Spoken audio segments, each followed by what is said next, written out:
بسم الله الرحمن الرحيم. الحمد لله الذي هدانا إلى ملة الحنيفية وأنهلنا من حمي قوله تعالى: ولقد كرمنا بني آدم كأسات السنية.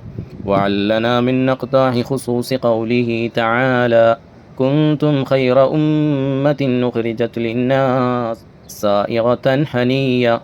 وشرفنا بحبيبه المصطفى من الجبلة البشرية محمد المبعوث بالدين الحق المؤيد بآيات الباهرات العلية.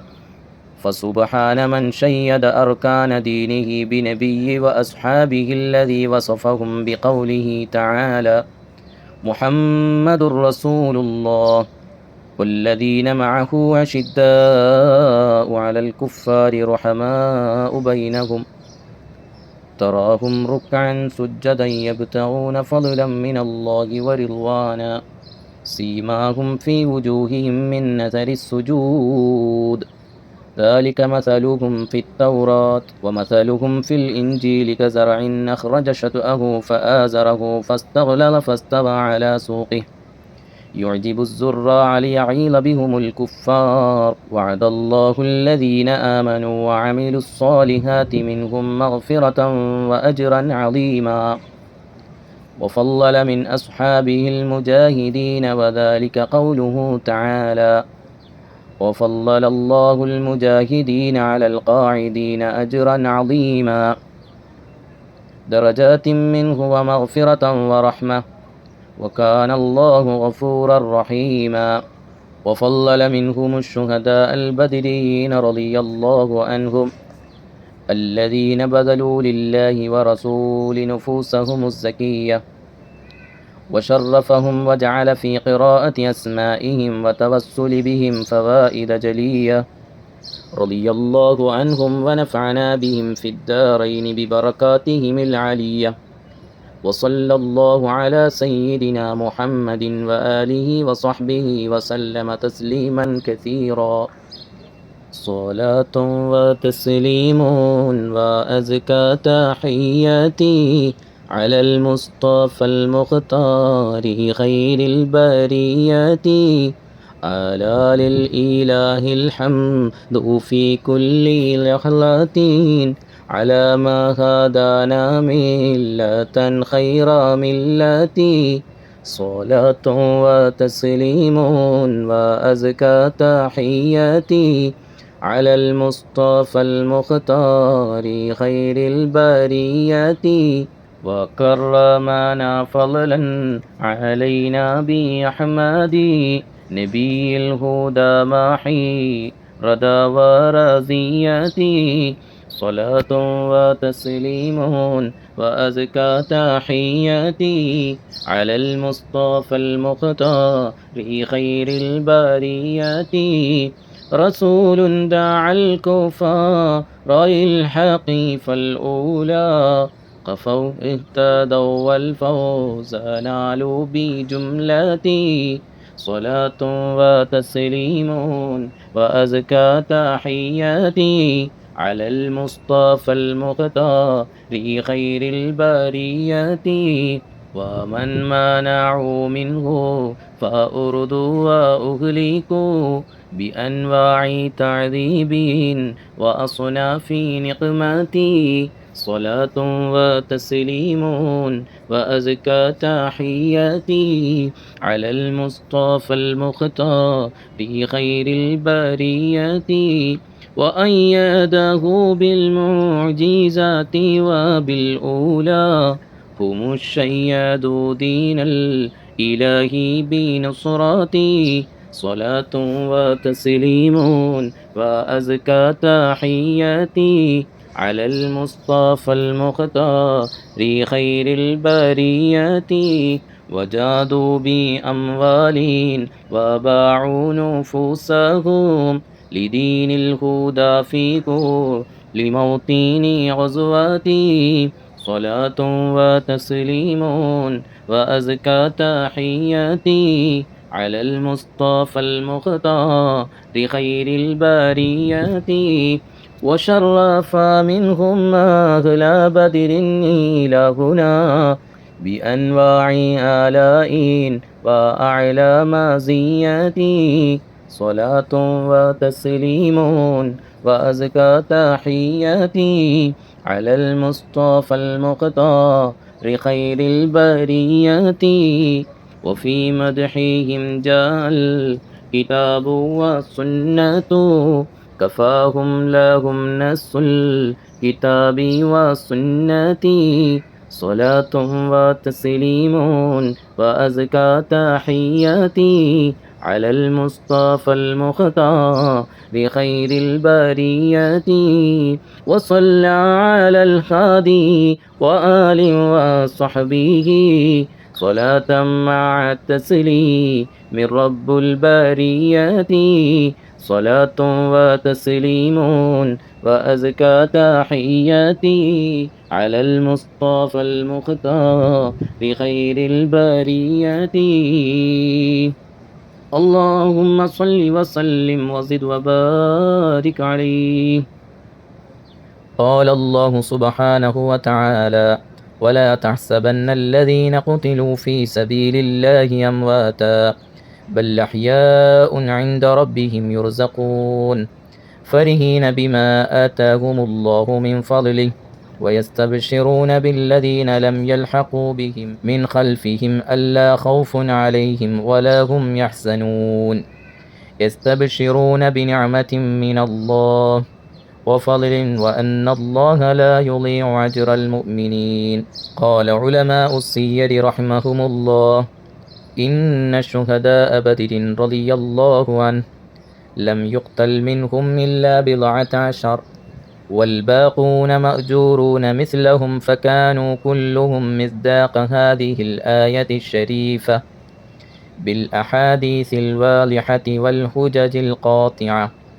وأما عددهم ف13 أو 14 أو 15 و300 أو 363 على الأقوال. وأما مناقبهم فكثيرة ولنرد نبذة منها رجاء أن ينزل الله علينا من بركاتهم وأن يصب علينا ينابيع نفحاتهم.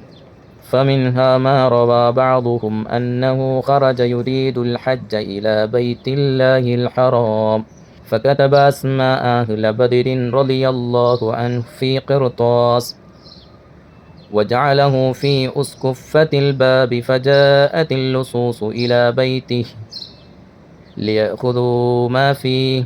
فلما صعدوا إلى سطح سمعوا حديثا وقعقعة السلاح فرجعوا وأتوا الليلة الثانية والثالثة فسمعوا مثل ذلك فتعجبوا وانكفوا حتى جاء الرجل من الحج فجاء رئيس اللصوص وقال له: سألتك بالله أن تخبرني ما صنعت في بيتك من التحفظات. قال: ما صنعت في بيتي شيئا غير أني كتبت قوله تعالى: ولا يؤوده حفظهما وهو العلي العظيم. وكتبت أسماء أهل بدر رضي الله عنه فهذا ما جعلت في داري.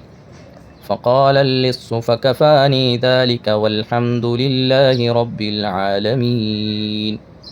اللهم صل وسلم وزد وبارك عليه. مولاي صل وسلم دائما أبدا على حبيبك خير الخلق كلهم.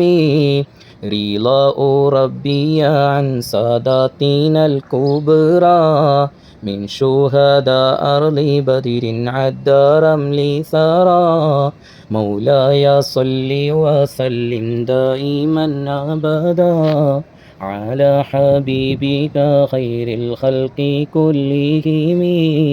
هم جند فضل وإحسان ومكرمات هم شيدوا ملة المختار من مضرى مولاي صل وسلم دائما أبدا على حبيبك خير الخلق كلهم.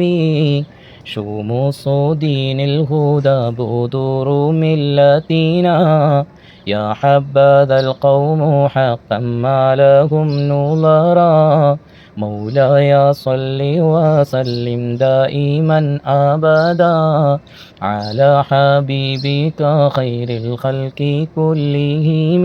هم شجاع القلب في حرب ومعركة، فهود حتف على الكفار والأمراء.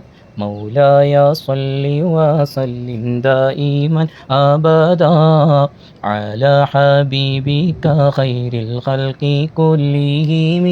دانت لديهم رقاب الكفر واضطربت لصولة منهم الأبطال والبصارى. مولاي صل وسلم دائما أبدا على حبيبك خير الخلق كلهم. وسل هنينا وسل بدرا وسل وحودا، أنواع تعذيبهم والحتف كيف جرى. مولاي صل وسلم دائما أبدا على حبيبك خير الخلق كلهم.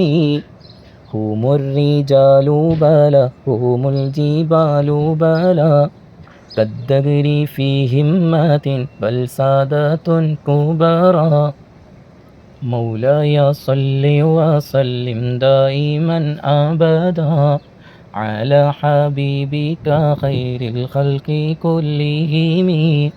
أكرم بهم فتية تمت فضائلهم، وعم آلاؤهم للخلق دون ميرا. مولاي صل وسلم دائما أبدا على حبيبك خير الخلق كلهم. فنسأل الله خلاق الأنام بهم وسيد المصطفى أن يقضي الوطر. مولاي صل وسلم دائما أبدا على حبيبك خير الخلق كلهم، وأن ينجي من كل البلاء ومن الآفات في الدين والدنيا ومن سقرا. مولاي صل وسلم دائما أبدا على حبيبك خير الخلق كلهم. ثم الصلاة على هذا النبي وآل والصحابة ما بدر السماء سرى. مولاي صل وسلم دائما أبدا على حبيبك خير الخلق كلهم. وحكي عن زيد بن عقيل رحمهم الله تعالى أنه قال: انقطعت طريق بأرض الغرب في بعض السنين من سباع ضارية ولصوص، فما يخطو أحد من هذه الطريق إلا هلك ولو كان في عدد كثير. فبينما نحن جلوس في بعض أيام إذ أقبل رجل منها ومعه تجارة عظيمة وليس معه أحد غير عبده، وهو يحرك شفتيه كالذي يتلو بعض أسماء. فتلقيناه وقلنا: إن هذا لرجل لشأنا عظيما. ونظرنا خلفه فلم نر غير عبده، فقال له والدي: سبحان الله، كيف سلمت بتجارة وأنت وحدك وهذه الطريق مقطوعة منذ سنين من اللصوص والسباع؟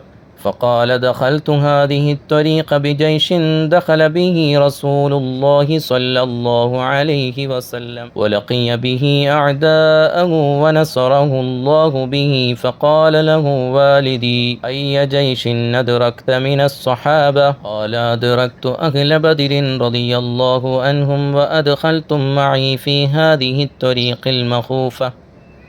فما كنت أخاف لصا ولا سبعا. فقال له والدي سألتك بالله أن تكشف لي عن قصتك. فقال له اعلم رحمك الله إني كنت كبير قوم لصوص نقطع طريق ولا تمر بنا قافلة إلا نهبناها ولا تجارة إلا أخذناها. فبينما نحن جلوس في الليلة من الليالي إذ جاءت جواسيسنا وأخبرنا أن فلان التاجر خرج بتجارة عظيمة وما معه إلا 15 رجلا. فلما سمعنا ذلك حملنا عليهم فقتلنا من أصحاب 10 رجال. ثم أقبل علينا التاجر فقال يا هؤلاء ما حاجتكم وما تريدون؟ فقلنا نريد أن نأخذ هذه التجارة فأنجو بمن بقي معك من أصحابك. قال وكيف تقدرون علي ومعي أهل بدر؟ فقلنا نحن لا نعرف أهل بدر. فقال الله أكبر ثم أخذ يتلو في أسماء لا نعرفها فأخذنا الرعب عند تلاوتها وانحزمنا وخرجت علينا الريح شديدة وسمعنا دكدكة وكعكعة السلاح واستباك الرماه وقائلا يقول يستقبلوا أهل بدر رضي الله عنهم بصبر جميل. فنظرت رجالا أي رجال كالعقبان على خيول تسبق الريح فاحتاطوا بنا. فلما عاينت ذلك بدرت إلى صاحب التجار فقلت أنا بالله وبك. فقال تب إلى الله عن هذه الفعال. فتبت على يديه وقد قتل من أصحابي بعدة من قتل من أصحابه. ثم إني لما أردت الانصراف عنه سألته أن يعلمني أسماء أهل بدر رضي الله عنهم فعلمنيها. فمنذ عرفتها لم أحتج إلى كفارة أحد من الخلق لا في البر ولا في البحر. وبها جئت من هذه الطريق كما أريتني. فكل من راني من لص أو سبع هاد عن طريقي فلله الحمد. اللهم صل وسلم وزد وبارك عليه. يا ربي صل على النبي محمد منجي الخلائق من جهنم في غادي. نفحات رب العرش حقا تكثر في موضع أسماء بدر تذكر. يا ربي صل على النبي محمد منجي الخلائق من جهنم في غادي. بركاتهم وعطاؤهم وسماحاتهم تترى ومنحتهم تضيء وتظهر. يا ربي صل على النبي محمد منجي الخلائق من جهنم في غادي. أسماؤهم كهف الورى وسلامة من كل داهية ومما يقدر. يا ربي صل على النبي محمد منجي الخلائق من جهنم في غادي. كم من خوارق عادات وعجائب من عند ذكرهم تجيء وتصدر. يا ربي صل على النبي محمد منجي الخلائق من جهنم في غادي. فلهم كمالات العلا وكرامات ومناقب تالله لا تحصر. يا ربي صل على النبي محمد منجي الخلائق من جهنم في غادي. يا ذاكري أسمائهم وثنائهم فزتم بخيرات ونعم تغزر. يا ربي صل على النبي محمد منجي الخلائق من جهنم في غدي. يا حاضرون توسلوا وتشفعوا بعلائهم في كل شيء تظفروا. يا ربي صل على النبي محمد منجي الخلائق من جهنم في غدي. يا رب يا رحمن نتوسل بالمصطفى وبجاههم تنتصر. يا ربي صل على النبي محمد منجي الخلائق من جهنم في غدي. أوزع لي نشكر نعمة أنعمتها فضلا علينا أنت رب الأكبر. يا ربي صل على النبي محمد منجي الخلائق من جهنم في غدي. وابذل وزد علما ووفقنا على عمل ولا تشغل بغيرك تهجور. يا ربي صل على النبي محمد منجي الخلائق من جهنم في غدي. وادفع جميع مضرات وملمات وأنل جميع مقاصدي يستحضر. يا ربي صل على النبي محمد منجي الخلائق من جهنم في غدي. صلى الإله على النبي وآله ما دار مريخ وبدر يظهر. يا ربي صل على النبي محمد منجي الخلائق من جهنم في غدي. اللهم صل وسلم وزد وبارك عليه. قال الشيخ ابن حجر الأسقلاني رحمكم الله: إنه أسر ابن عم لي في بلاد المشركين فطلب الروم في فدائه مالا كثيرا فلم نطق إعطاءه فأرسلنا إليه أسماء أهل بدر رضي الله عنهم في قرطاس وأوصيناه بحفظها وتوصل بهم فأطلقه الله من غير فداء.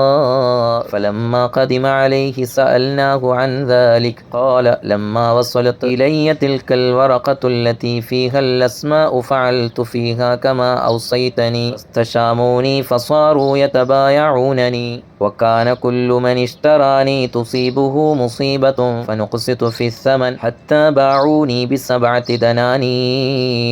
فما مضى على من اشتراني بذلك إلا 3 أيام حتى أصيب بأعظم مصيبة فأخذ يعذبني بأنواع العذاب ويقول لي: أنت ساهر وأنا لا أبيعك بل أتقرب بقتلك للصليب. فما لبث إلا قليلا حتى رمحته دابته فحشمت وجهه ومات من حينه.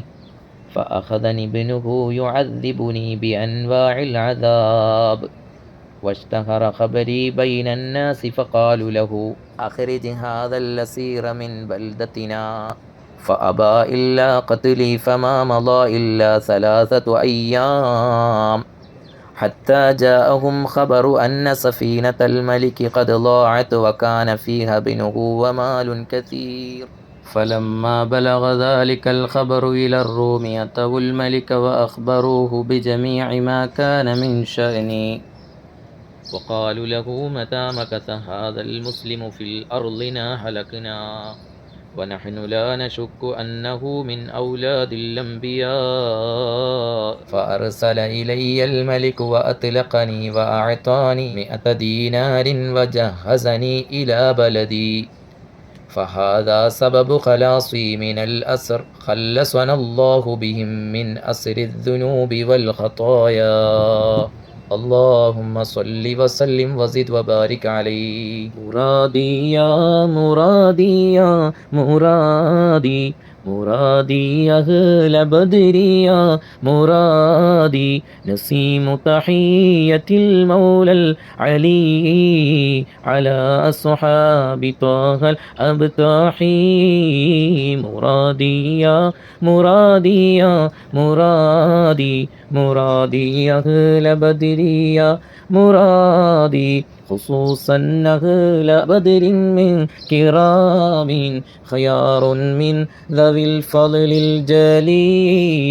مرادي يا مرادي يا مرادي مرادي أهل بدر يا مرادي هم الأبرار أعلام هداة نفوسهم فدوها للنبي. مرادي يا مرادي يا مرادي مرادي أهل بدر يا مرادي فسبحان الإله وقد باراهم وأولاهم ذر المجد سامي. مرادي يا مرادي يا مرادي مرادي أهل بدر يا مرادي حووا عزا وفضلا لا كمال بصحبة خاتم الرسل الباهي. مرادي يا مرادي يا مرادي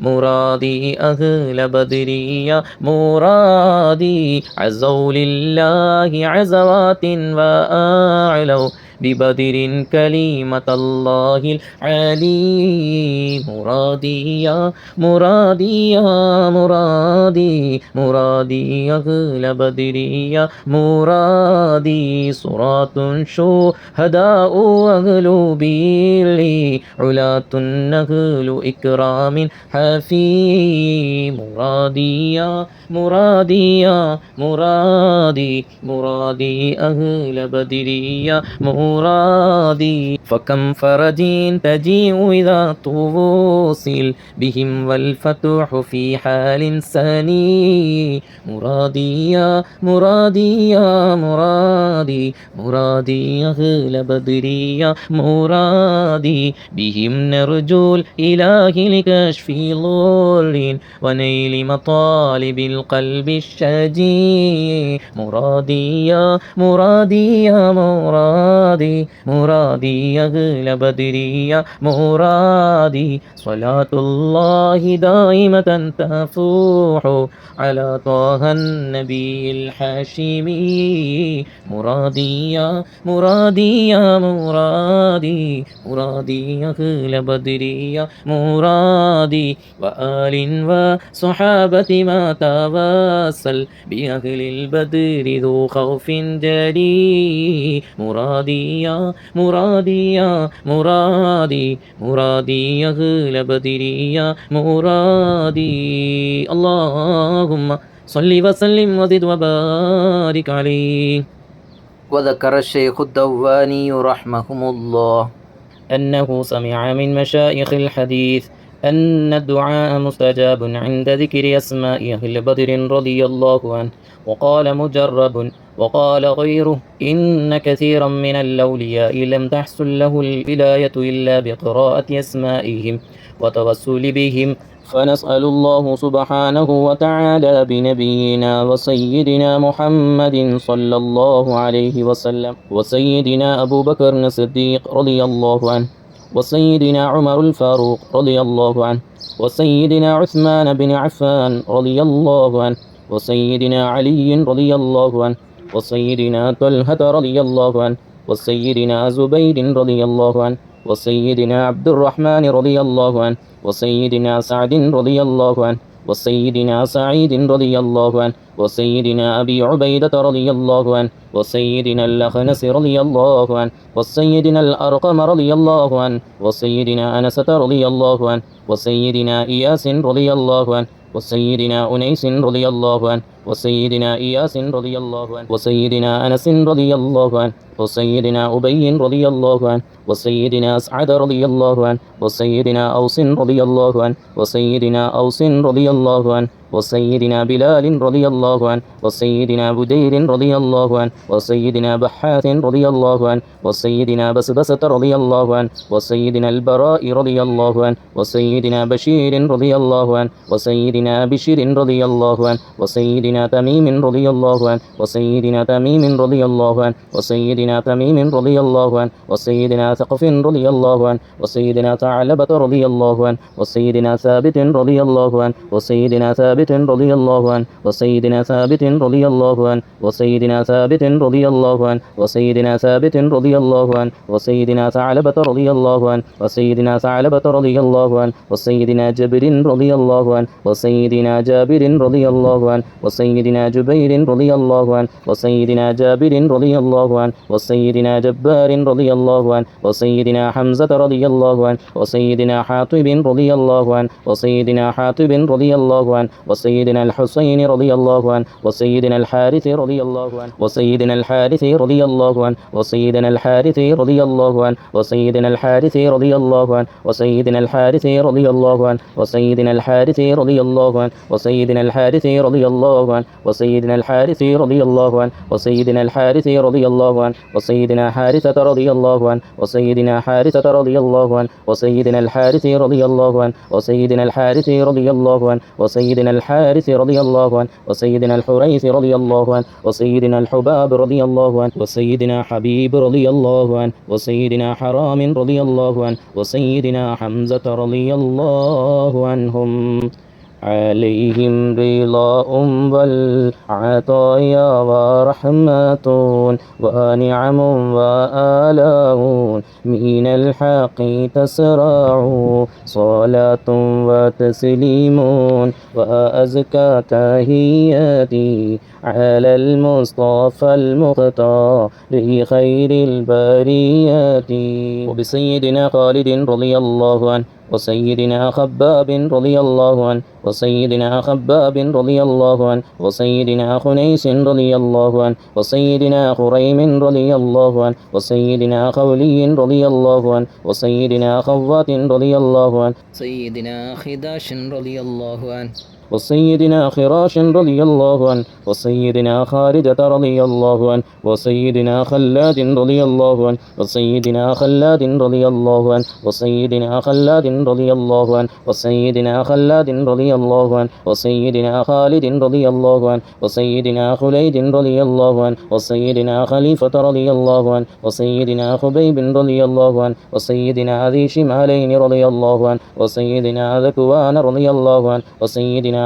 ربيعة رضي الله عنه وسيدنا ربعي رضي الله عنه وسيدنا رفاعة رضي الله عنه وسيدنا رافع رضي الله عنه وسيدنا رافع رضي الله عنه وسيدنا رافع رضي الله عنه وسيدنا رافع رضي الله عنه وسيدنا رافع رضي الله عنه وسيدنا رفاعة رضي الله عنه وسيدنا رفاعة رضي الله عنه وسيدنا رفاعة رضي الله عنه وسيدنا راشد رضي الله عنه وسيدنا ربيع رضي الله عنه وسيدنا رخيلة رضي الله عنه وسيدنا زيد رضي الله عنه وسيدنا زيد رضي الله عنه وسيدنا زيد رضي الله عنه وسيدنا زياد رضي الله عنه وسيدنا زياد رضي الله عنه وسيدنا زياد رضي الله عنه وسيدنا زيد رضي الله عنه وسيدنا زيد رضي الله عنه وسيدنا زيد رضي الله عنه وسيدنا سائب رضي الله عنه وسيدنا سالم رضي الله عنه وسيدنا صبرة رضي الله عنه وسيدنا سنان رضي الله عنه وسيدنا سهيل رضي الله عنه وسيدنا صهيبة رضي الله عنه وسيدنا سعد رضي الله عنه وسيدنا سعد رضي الله عنه وسيدنا سعد رضي الله عنه وسيدنا سعد رضي الله عنه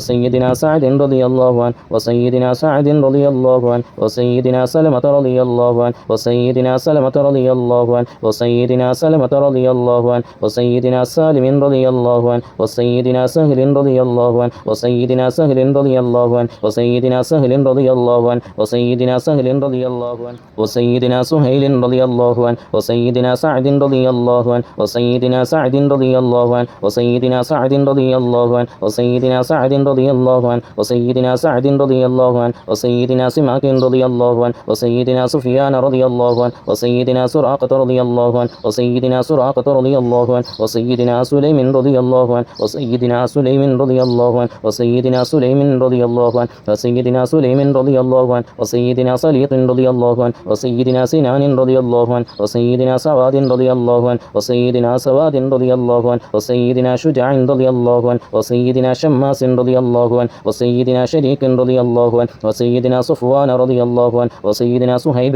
رضي الله عنه وسيدنا صبيح رضي الله عنه وسيدنا صيفي رضي الله عنه وسيدنا الضحاك رضي الله عنه وسيدنا الضحاك رضي الله عنه وسيدنا ضمرة رضي الله عنه وسيدنا طليب رضي الله عنه وسيدنا طفيل رضي الله عنه وسيدنا طفيل رضي الله عنه وسيدنا طفيل رضي الله عنه وسيدنا ضحير رضي الله عنهم عليهم ثناء والهناء وعزة ونور وأضواء تضيء وتلمع صلاة وتسليم وأزكى تحياتي على المصطفى المختار خير البريات وسيدنا وبعاقل رضي الله عنه وسيدنا عبيدة رضي الله عنه وسيدنا عمير رضي الله عنه وسيدنا عمير رضي الله عنه وسيدنا عبد الله رضي الله عنه وسيدنا عبد الله رضي الله عنه وسيدنا عبد الله رضي الله عنه وسيدنا عبد الله رضي الله عنه وسيدنا عبد الله رضي الله عنه وسيدنا عبد الله رضي الله عنه وسيدنا عياض رضي الله عنه وسيدنا عثمان رضي الله عنه وسيدنا عقبة رضي الله عنه وسيدنا عقبة رضي الله عنه وسيدنا عقاشة رضي الله عنه وسيدنا عامر رضي الله عنه وسيدنا عامر رضي الله عنه وسيدنا عامر رضي الله عنه وسيدنا عمار رضي الله عنه وسيدنا عمد رضي الله عنه وسيدنا عمد رضي الله عنه وسيدنا عمد رضي الله عنه وسيدنا عمد رضي الله عنه وسيدنا عمد رضي الله عنه وسيدنا عامر رضي الله عنه وسيدنا عمارة رضي الله عنه وسيدنا عويم رضي الله عنه وسيدنا عباد رضي الله وسيدنا عبيد رضي الله عنه وسيدنا عبيد رضي الله عنه وسيدنا عبيد رضي الله عنه وسيدنا عبد الرحمن رضي الله عنه وسيدنا عبد الله رضي الله عنه وسيدنا عبد الله رضي الله عنه وسيدنا عبد الله رضي الله عنه وسيدنا عبد الله رضي الله عنه وسيدنا عاصم رضي الله عنه وسيدنا عاصم رضي الله عنه وسيدنا عاصم رضي الله عنه وسيدنا عوف رضي الله عنه وسيدنا عمير رضي الله عنه وسيدنا عمير رضي الله عنه وسيدنا عمير رضي الله عنه وسيدنا عمارة رضي الله عنه وسيدنا عبيد رضي الله عنه وسيدنا عبد الرب رضي الله عنه وسيدنا عبدة رضي الله عنه وسيدنا عبد الله رضي الله عنه وسيدنا عبد الله رضي الله عنه وسيدنا عمد رضي الله عنه وسيدنا عمد رضي الله عنه وسيدنا عمد رضي الله عنه وسيدنا عمد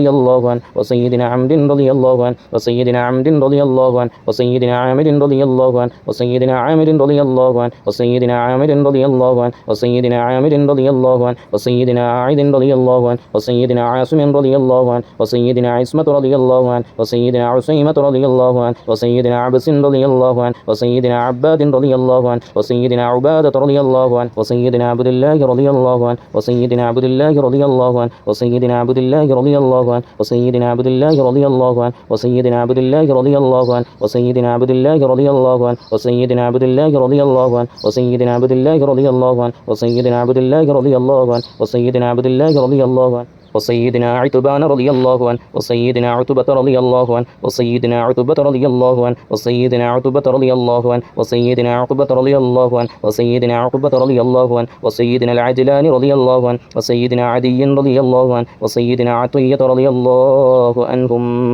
عليهم سرور والفخار وتحفة وجود وإحسان تزيد وترفع صلاة وتسليم وزكاة تحياتي على المصطفى المختار خير البريات وبسيدنا غنام رضي الله عنه وسيدنا الفاكر رضي الله عنه وسيدنا فروة رضي الله عنه وسيدنا قدامة رضي الله عنه وسيدنا قتادة رضي الله عنه وسيدنا قطبة رضي الله عنه وسيدنا قيس رضي الله عنه وسيدنا قيس رضي الله عنه وسيدنا قيس رضي الله عنه وسيدنا كعب رضي الله عنه وسيدنا كعب رضي الله عنه وسيدنا لبدة رضي الله عنه وسيدنا مهجع رضي الله عنه وسيدنا مالك رضي الله عنه وسيدنا مالك رضي الله عنه وسيدنا مدلاج رضي الله عنه وسيدنا مصعب رضي الله عنه وسيدنا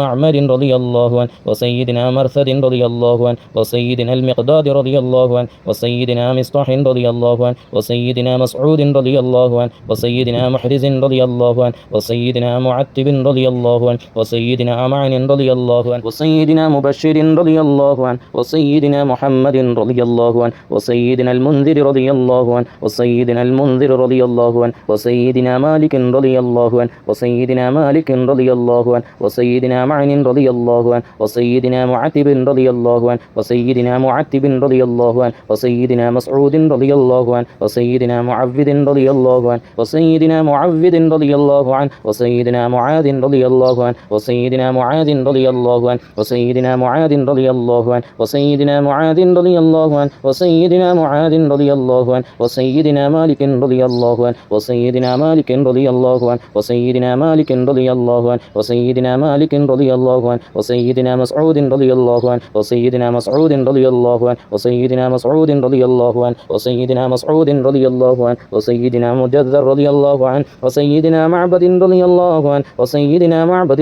رضي الله عنه وسيدنا معقل رضي الله عنه وسيدنا المنذر رضي الله عنه وسيدنا محرر رضي الله عنه وسيدنا مليل رضي الله عنه وسيدنا النضر رضي الله عنه وسيدنا النعمان رضي الله عنه وسيدنا النعمان رضي الله عنه وسيدنا النعمان رضي الله عنه وسيدنا النعمان رضي الله عنه وسيدنا النعمان رضي الله عنه وسيدنا النعمان رضي الله عنه وسيدنا النعمان رضي الله عنه وسيدنا النعمان رضي الله عنه وسيدنا نوفل رضي الله عنهم عليهم تحيات وفوز ومنة وفضل وإكرام تحف وتستع صلاة وتسليم وأزكى تحياتي على المصطفى المختار خير البريات وبسيدنا وبواقد رضي الله عنه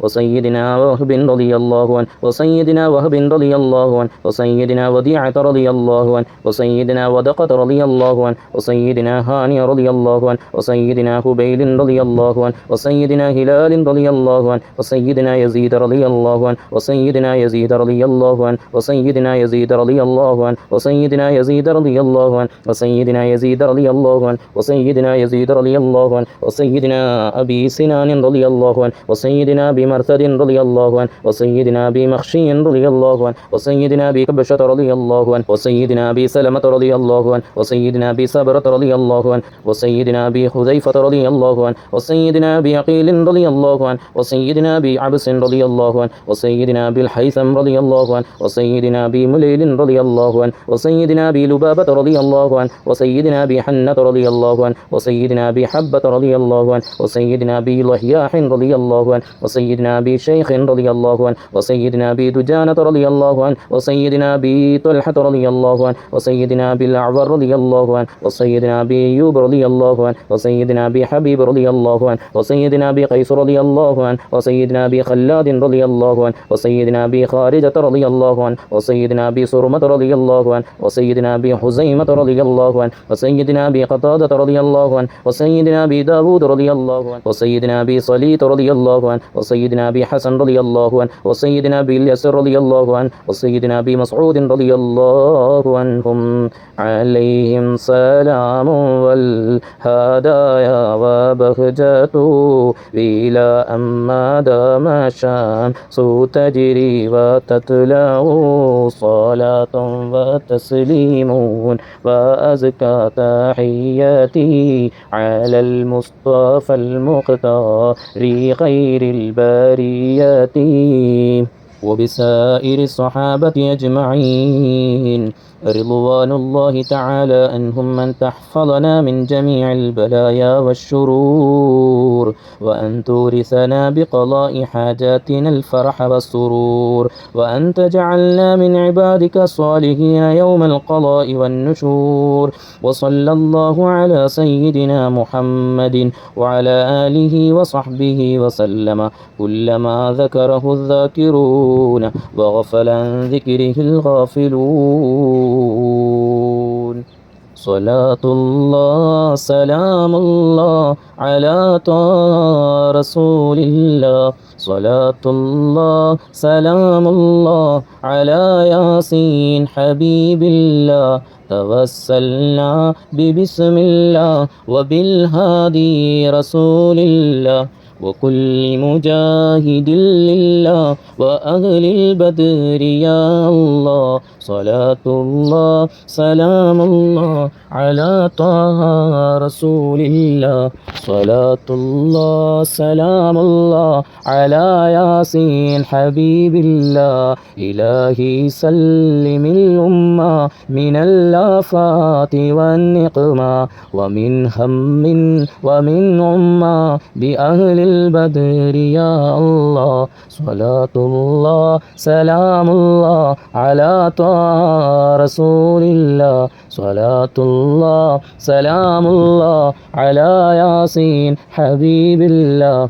إلهي ناجنا واكشف جميع أذية وصرف مكائد العدا والطوف بأهل البدر يا الله. صلاة الله سلام الله على طه رسول الله. صلاة الله سلام الله على ياسين حبيب الله. إلهي نفس الكربا عن العاصين والعطبا وكل بلية ووبا بأهل البدر يا الله. فكم من حمية حصلت وكم من ذلة فصلت وكم من نعمة وصلت بأهل البدر يا الله. صلاة الله سلام الله على طه رسول الله. صلاة الله سلام الله على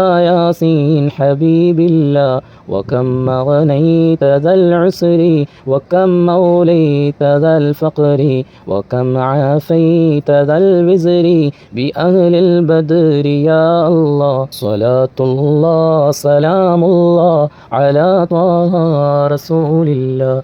صلاة الله سلام الله على ياسين حبيب الله. لقد ضاقت على القلب جميع الأرض مع رحبي فأنج من البلاء الصعب بأهل البدر يا الله. صلاة الله سلام الله على طه رسول الله. صلاة الله سلام الله على ياسين حبيب الله. أتينا طالب الرفد وجل الخير والسعد فوسع منحة الأيدي بأهل البدر يا الله. صلاة الله سلام الله على طه رسول الله. صلاة الله سلام الله على ياسين حبيب الله. فلا تردود مع الخيبة بل اجعلنا على الطيبة أيا ذا العز والهيبة بأهل البدر يا الله. صلاة الله سلام الله على طه رسول الله. صلاة الله سلام الله على ياسين حبيب الله. وإن تردود فمناتي لنيل جميع حاجاتي أيا جال الملمات بأهل البدر يا الله. صلاة الله سلام الله على طه رسول الله. صلاة الله سلام الله على ياسين حبيب الله. إله غفير وأكرمنا بنيل مطالب منا ودفع مساءة عنا بأهل البدر يا الله. صلاة الله سلام الله على طه رسول الله صلاة الله سلام الله على ياسين حبيب الله إلهي أنت ذو لطف وذو فضل وذو عطف وكم من كروبة تنفي بأهل البدر يا الله صلاة الله سلام الله على طه رسول الله صلاة الله سلام الله على ياسين حبيب الله وصل على النبي البر بلا حد ولا حسر وآل سادة غر وأهل البدر يا الله صلاة الله سلام الله على طه رسول الله صلاة الله سلام الله على ياسين حبيب الله اللهم صل وسلم وزد وبارك عليه الحمد لله الحمد لله الحمد لله رب العالمين حمدا يوافي نعمه ويكافئ مزيده اللهم صل على سيدنا محمد وعلى آل سيدنا ومولانا محمد اللهم صل على سيدنا محمد بعدد حسنات سيدنا محمد وعلى آله وصحبه وسلم اللهم صل على سيدنا محمد النبي الأمي وعلى آله وصحبه وسلم اللهم صل صلاة كاملة وسلم سلاما تاما على سيدنا محمد الذي تنحل به العقد وتنفرج به الكرب وتقضى به الهوائج وتنال به الرغائب وحسن الخواتم ويستسقى الغمام بوجهه الكريم وعلى آله وصحبه في كل لمحة ونفس بعدد كل معلوم لك اللهم صل على سيدنا محمد وعلى آله وصحبه وسلم റഹ്മാനും റഹീമുമായ മലിക്കുൽ ജബ്ബാറായ മലിക്കുൽ മുലൂക്കായ രാജസയ്യിദായ അല്ലാഹ് പരിശുദ്ധ മുഹറം മാസത്തിൽ ഹബീബായ മുത്തുനബി തങ്ങളുടെ തിരുജിവാറിൽ നിന്നുകൊണ്ട് അസ്ഹാബുൽ ബദരീങ്ങളുടെ പേര് പറഞ്ഞു മൗലിദ് ചൊല്ലി റബ്ബേ ഇരുകരങ്ങൾ നീട്ടി ദുആ ചെയ്യുന്നു അല്ലാഹ് നീ സ്വീകരിക്കണേ അല്ലാഹ് പടച്ചവനെ ഓരോ മാസവും മുടങ്ങാതെ ഹബീബായ മുത്തുനബി തങ്ങളുടെ അസ്ഹാബുൽ ബദരീങ്ങളുടെ പേര് ചൊല്ലി റബ്ബേ മൗലിദ് ചൊല്ലി മുത്തുനബി തങ്ങളുടെ തിരുഹളറത്തിൽ ഓരോരുത്തരുടെയും പ്രതിനിധിയായി അവർക്കു വേണ്ടി അവരുടെ വീടിന് വേണ്ടി അവരുടെ വീടിൽ സ്ഥാപിച്ച മജ്ലിസുൽ മുസ്തഫ അല്ലാഹുവേ ഓരോ വീട്ടിലേക്കും ഈ മജ്ലിസിൻ്റെ ബറക്കത്തിനെ നീ എത്തിക്കണേ അല്ലാഹ് എല്ലാ നിലക്കും റാഹത്തും സന്തോഷവുമുള്ള ജീവിതം നീ മജ്ലിസ് കൊണ്ട് നീ നൽകണം റഹ്മാനെ റഹ്മാനും റഹീമുമായ മലിക്കുൽ ജബ്ബാറായ മലിക്കുൽ മുലൂക്കായ രാജസയ്യിദായ അല്ലാഹ് ഓരോ ആഴ്ചയിലും അല്ലാഹുവേ അസ്ഹാബുൽ ബദരീങ്ങളുടെ പേര് മാത്രം ഉച്ചരിച്ച് അതുപോലെ തവസ്സുൽ ബൈത്ത് ചൊല്ലി ദുആ ചെയ്യുന്ന ഉമ്മമാരുണ്ട് അല്ലാഹുവേ പ്രത്യേകിച്ചവർക്ക് ഈ മജ്ലിസിൻ്റെ ബറക്കത്തിനെ നീ കാണിക്കണേ അല്ലാഹ് നീ കാണിച്ചു കൊടുക്കണേ അല്ലാഹ് പ്രധാനമായും അഹ്ലുസുഫക്കാരാണ് അതിന് മുന്നിട്ട് നിൽക്കുന്നത് ഓരോ അഹ്ലുസുഫക്കാർക്കും നീ ഖൈറും ബറക്കത്തും നീ നൽകണം റഹ്മാനെ പടച്ചവനെ മദീനയോടുള്ള സ്നേഹം കൊണ്ട് മദീനയോടുള്ള ഇഷ്ടം കൊണ്ട് ഞങ്ങളുടെ വീട്ടിലേക്ക് ഞങ്ങളുടെ ഭവനങ്ങളിലേക്ക് ഞങ്ങളുടെ ജീവിതത്തിലേക്ക് ഹബീബായ മുത്തുനബി തങ്ങളുടെ തിരുനോട്ടം വേണം മദീനയുടെ പ്രകാശം ഞങ്ങളുടെ വീട്ടിലേക്കും ഉണ്ടാകണമെന്നാഗ്രഹിച്ച് ഈ പരിശുദ്ധ മദീന മുനവ്വറയിൽ ഹബീബായ മുത്തുനബി തങ്ങളുടെ തിരുഹളറത്തിൽ പോയി മുത്തുനബി തങ്ങളോട് അനുവാദം ചോദിച്ചു അവിടുന്ന് റൗളാ ഷരീഫിൽ പോയി ബാബുസലാമിലൂടെ കടന്നുകൊണ്ട് ആദരവായ സലാമ് സമർപ്പിച്ചുകൊണ്ട് മുത്തുനബി തങ്ങളുടെ ഹളറത്തിൽ ഇരുന്നു കൊണ്ട് ഞങ്ങൾ ഈ നടത്തുന്ന മജ്ലിസ് ഓരോ മാസവും നടത്തുന്ന ഈ മജ്ലിസ് നീ ഖബൂലാക്കണേ അല്ലാഹ് നീ സ്വീകരിക്കണം റഹ്മാനെ ഈ മജ്ലിസിൽ പങ്കെടുക്കുന്നവർക്ക് എല്ലാ നിലക്കുമുള്ള ഫുതൂഹാത്തുകളും നീ നൽകണം റഹ്മാനെ ഫത്ഹ് നൽകണേ അല്ലാഹ് പടച്ചവനെ അവരുടെ ദുആയ്ക്ക് നീ ഇജാബത്ത് നൽകണേ അല്ലാഹ് ഇരുകരങ്ങളും നീട്ടി ഹൃദയം പിടച്ചുകൊണ്ട് ആമീൻ പറയുന്ന ഉമ്മമാരുണ്ട് റഹ്മാനെ. പടച്ചവനെ നീ സ്വീകരിക്കണേ അല്ലോ, കബൂലാക്കണേ അല്ലോ. പടച്ചവനെ ഓരോ ഉമ്മമാർക്കും സഹോദരിമാർക്കും പിഞ്ചുമക്കൾക്കടക്കം ഭർത്താക്കന്മാർ, മാതാപിതാക്കൾ എല്ലാവർക്കും അവരുടേതായ മുറാദുകളുണ്ട്. രോഗം ശിഫയാകാൻ മക്കളുടെ കാര്യത്തിൽ, മരുമക്കളുടെ കാര്യത്തിൽ, സ്വന്തം വീടിൻ്റെ കാര്യത്തിൽ ഒരുപാട് നല്ല ആത്മീയമായ ലക്ഷ്യങ്ങൾ. ഹജ്ജ് ചെയ്യണം, ഉംറ ചെയ്യണം, രോഗം ശിഫയാകണം, കൈകാൽ മുട്ടുവേദന മാറണം, മക്കളുടെ വൈവാഹിക ജീവിതത്തിന് വേണ്ടി, മക്കളില്ലാത്തവർക്ക് മക്കളുണ്ടാവാൻ, സുഖപ്രസവത്തിന് വേണ്ടി, അങ്ങനെ ഒരുപാട് ഉദ്ദേശങ്ങൾ വെച്ച് ഇരിക്കുന്നവരാകാം. ബിസിനസ്സിൽ വിജയം വേണം, ഇറങ്ങിത്തിരിക്കുന്ന കാര്യങ്ങളിലെല്ലാം വിജയം വേണമെന്ന് ആഗ്രഹിച്ചുകൊണ്ട് ആമീൻ പറയുന്നവരുണ്ട്. ആത്മാർത്ഥമായ സ്വലാത്ത് ചൊല്ലുന്നവർക്ക് ഖിദ്മത്ത് ചെയ്യുന്ന ഉമ്മമാരുണ്ട്. എല്ലാവർക്കും ഈ മജ്ലിസിൻ്റെ ബറക്കത്ത് നീ നൽകണേ അല്ലോ.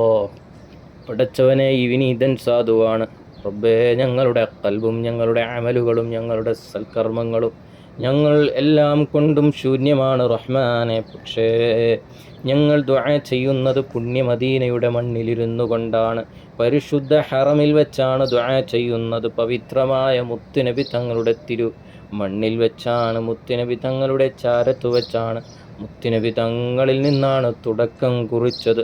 അല്ലാഹുവേ, ശരീരം കൊണ്ട് എല്ലാവരും വിദൂരത്താണെങ്കിലും മനസ്സുകൊണ്ടവർ മദീനയിലാണ്, മുത്തുനബി തങ്ങളുടെ ഹദറത്തിലാണ്.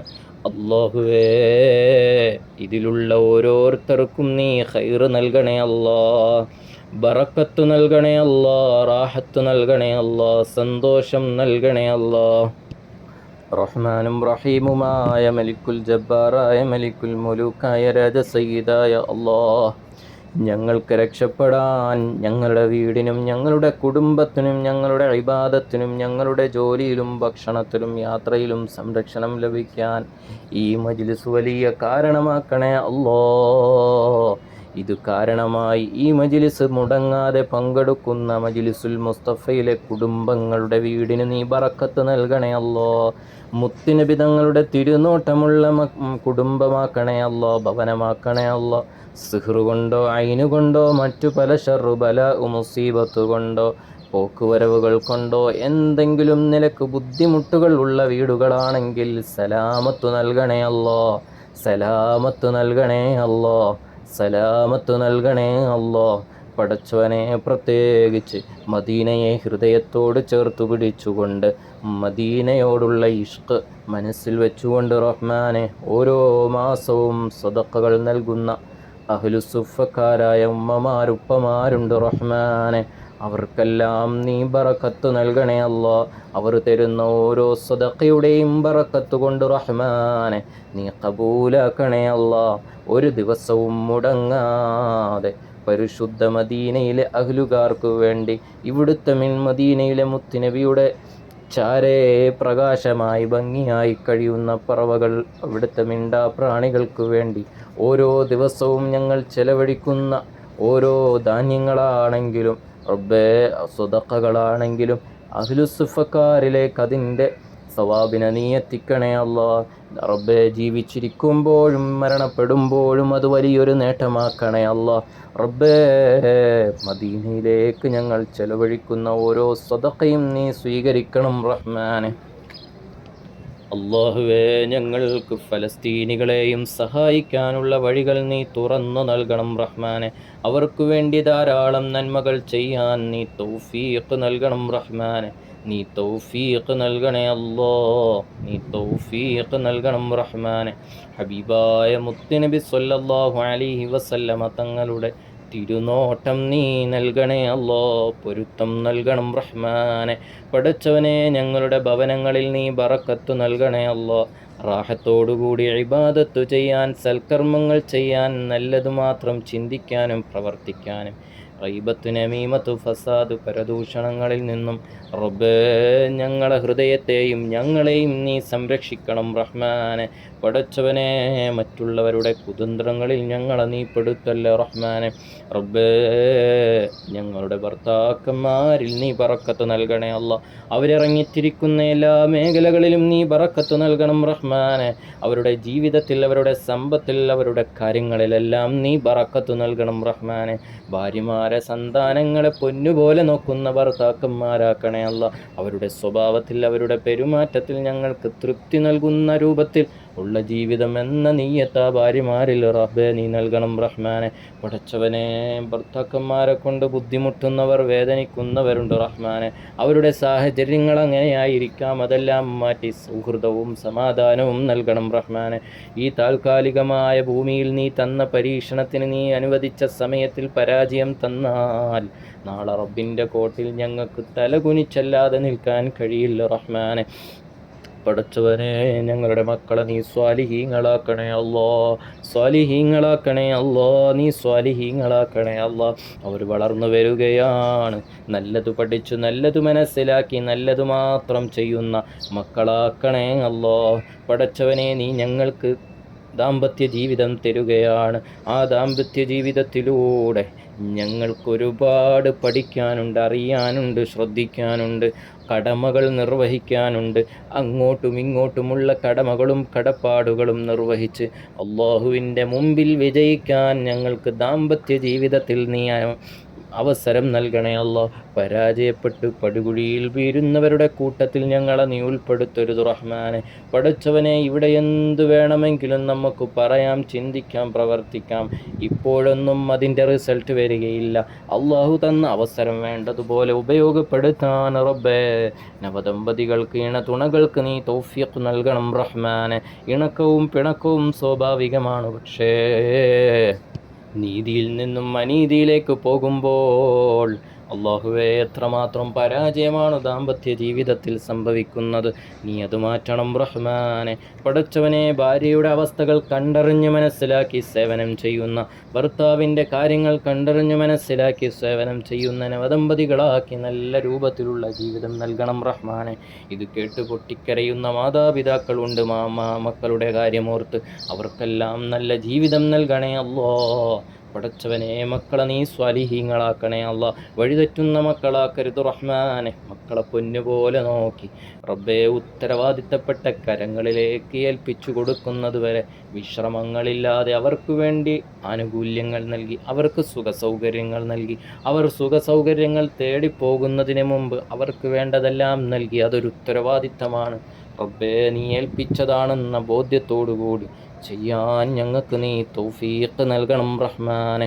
പടച്ചവനെ, കുടുംബങ്ങളോടുള്ള ആദരവുകൾ പ്രകടിപ്പിച്ച് അയൽവാസികളോടുള്ള കടമ നിർവഹിച്ച് ഞങ്ങൾക്ക് മുന്നേറാൻ തൗഫീഖ് നൽകണം റഹ്മാനെ. പടച്ചവനെ, ഞങ്ങളാക്കിയ ഞങ്ങളെ മാതാപിതാക്കൾക്ക് നീ ആഫിയത്ത് നൽകണേ അല്ലാ, ആരോഗ്യം നൽകണേ അല്ലാ, സിഹത്ത് നൽകണേ അല്ലാ. എല്ലാവിധ ശാരീരികമായ മാനസികമായ പ്രയാസങ്ങൾ, രോഗങ്ങൾ, ബുദ്ധിമുട്ടുകൾ നീ നീക്കണേ അല്ലാ. കൈകാലുവേദനയുള്ള, മുട്ടുവേദന, വയറുവേദന, വയറ് സംബന്ധമായ മറ്റു പല രോഗങ്ങൾ, പടച്ചവനെ, ഷുഗർ, പ്രഷർ, കൊളസ്ട്രോൾ, തല സംബന്ധമായ രോഗം, കണ്ണ് സംബന്ധമായ രോഗം, എല്ല് സംബന്ധമായ രോഗം, എല്ലാ രോഗങ്ങളും ഷഫിയും കാഫിയുമായ മുആഫിയായ അല്ലാ, ഈ മജ്ലിസിൻ്റെ ബറക്കത്ത് കൊണ്ട് അവർ കഴിക്കുന്ന മെഡിസിൻ റബ്ബേ ഷിഫായിൻ്റെ മെഡിസിനുകളാക്കണേ അല്ലാ. കിടപ്പിലായ മാതാപിതാക്കളുണ്ട്, അവർക്ക് നീ ആഫിയത്ത് നൽകണേ അല്ലാ, ആരോഗ്യം നൽകണേ അല്ലാ, ദീർഘായുസ് നൽകണം റഹ്മാനെ. പടച്ചവനെ, ഇസ്സത്ത് നൽകണേ അല്ലാ, നീ ഇസ്സത്ത് നൽകണേ അല്ലാ, നീ ഇസ്സത്ത് നൽകണം റഹ്മാനെ. പടച്ചവനെ, ഞങ്ങളിൽ നിന്നും മരണപ്പെട്ടു പോയ അഹ്ലുൽ മദീനകളാകുന്ന ഞങ്ങളുടെ ഉമ്മമാരുടെ കുടുംബത്തിലുള്ളവർ, മാതാപിതാക്കൾ, അവരുടെ എല്ലാം ഖബറിലേക്ക് ഈ മജ്ലിസിൻ്റെ സന്തോഷം നീ എത്തിക്കണം റഹ്മാനെ. പടച്ചവനെ, നീ എത്തിക്കണേ അല്ലോ. മദീനയുടെ പ്രകാശം ആ ഖബറുകളിലെല്ലാം എത്തിക്കണേ അല്ലോ. പടച്ചവനെ ഞങ്ങളാക്കി മാറ്റിയ, ഞങ്ങൾക്ക് വേണ്ട എല്ലാ സൗകര്യങ്ങളും സന്തോഷങ്ങളും നൽകിയ ഒരുപാട് വയോവൃദ്ധരായ ഉമ്മമാർ, ഉപ്പമാർ, റബ്ബേ അവർക്കെല്ലാം നീ ആഫിയത്തും ആരോഗ്യവും നൽകി മരണപ്പെട്ടു പോയ മാതാപിതാക്കൾ, ഗുരുനാഥന്മാരുടെ എല്ലാം ഖബറിലേക്ക് ഈ മജ്ലിസിൻ്റെ സന്തോഷം നീ എത്തിക്കണേ അല്ലോ, നീ എത്തിക്കണേ അല്ലോ, നീ എത്തിക്കണം റഹ്മാനെ. അവസാനം ഈമാനോടുകൂടി കലിമ ചൊല്ലി മരിക്കാൻ തൗഫീഖ് നൽകണം റഹ്മാനെ, നീ തൗഫീഖ് നൽകണേ അല്ലോ, നീ തൗഫീഖ് നൽകണം റഹ്മാനെ. പടച്ചവനെ നീ ഖൈറും ബറക്കത്തും റാഹത്തും സന്തോഷവും നീ നൽകണം റഹ്മാനെ. ഹബീബായ മുത്തുനബി തങ്ങളുടെ തിരുനോട്ടം ഞങ്ങൾക്ക് നീ നൽകണം റഹ്മാനെ. നിന്റെ കാവൽ നീ നൽകണേ അല്ലോ. പടച്ചവനെ പ്രത്യേകിച്ച് റബ്ബേ ഈ മജ്ലിസിനോടുള്ള ബഹുമാനം, ആദരവുകൾ കാത്തു സൂക്ഷിച്ചുകൊണ്ട് മാഷാ അല്ലാ മുടങ്ങാതെ എല്ലാ ആഴ്ചയിലും ബദിരിയത്ത് ചൊല്ലുന്നവരുണ്ട് റഹ്മാനെ. എല്ലാ ആഴ്ചയിലും തവസ്സുൽ ബൈത്ത് ചൊല്ലുന്നവരുണ്ട് റഹ്മാനെ. അവർക്ക് നീ ഈ മജ്ലിസിൻ്റെ ബറക്കത്തിനെ നീ കാണിച്ചു കൊടുക്കണം റഹ്മാനെ. പടച്ചവനെ എല്ലാ ദിവസവും ബദിരിയത്ത് ചൊല്ലുന്നവരുമുണ്ട്. അവരോടുള്ള കടമയും കടപ്പാടും പറഞ്ഞാൽ തീരില്ല. ഈ മജ്ലിസിനോടുള്ള ബഹുമാനം കാത്തു സൂക്ഷിച്ചുകൊണ്ട് ഞങ്ങളുടെ വീടുകൾ മജ്ലിസുൽ മുസ്തഫയാകണം, ഞങ്ങളുടെ വീട് മുത്തുനബി തങ്ങളുടെ തിരുനോട്ടമുള്ളതാകണമെന്നാഗ്രഹിച്ചുകൊണ്ട് ഖിദ്മ ചെയ്യുന്നവരാണ്. അല്ലാഹുവേ ഈ മജ്ലിസിൻ്റെ ബറക്കത്ത് കൊണ്ട് നീ സ്വീകരിക്കണം റഹ്മാനെ. എൻ്റെ ശബ്ദം ശ്രവിക്കുന്നവരോട് വിനയപൂർവ്വം ഞാൻ പറയുകയാണ്, ഈ മജ്ലിസിൽ പങ്കെടുക്കുന്ന ഓരോരുത്തർക്ക് വേണ്ടിയും എല്ലാ ദിവസവും മുത്തുനബി തങ്ങളുടെ ഹദറത്തിൽ വെച്ച് പ്രത്യേകം ഞാൻ ദുആരക്കാറുണ്ട്. ആ ദുആ നിങ്ങൾ കേൾക്കുന്നില്ലെങ്കിലും ഇങ്ങനെ ഒരു ദുആ ചെയ്യുന്നുണ്ട് എന്ന് ഈ വാക്കുകളാലെ മനസ്സിലാകുന്നുണ്ടല്ലോ. അത് കബൂലാകാൻ വേണ്ടി നിങ്ങളുടെ ഓരോ ദുആകളിലും ഉൾപ്പെടുത്തിയാൽ ഞാൻ ഇവിടെ വെച്ച് നിങ്ങൾക്ക് വേണ്ടി ദുആ ചെയ്യുന്നതും അത് കബൂലാകാൻ വേണ്ടി നിങ്ങൾ ദുആ ചെയ്യുന്നതും തമ്മിൽ ഒത്തുചേരുമ്പോൾ അത് വലിയൊരു കബൂലിയത്തായി മാറും.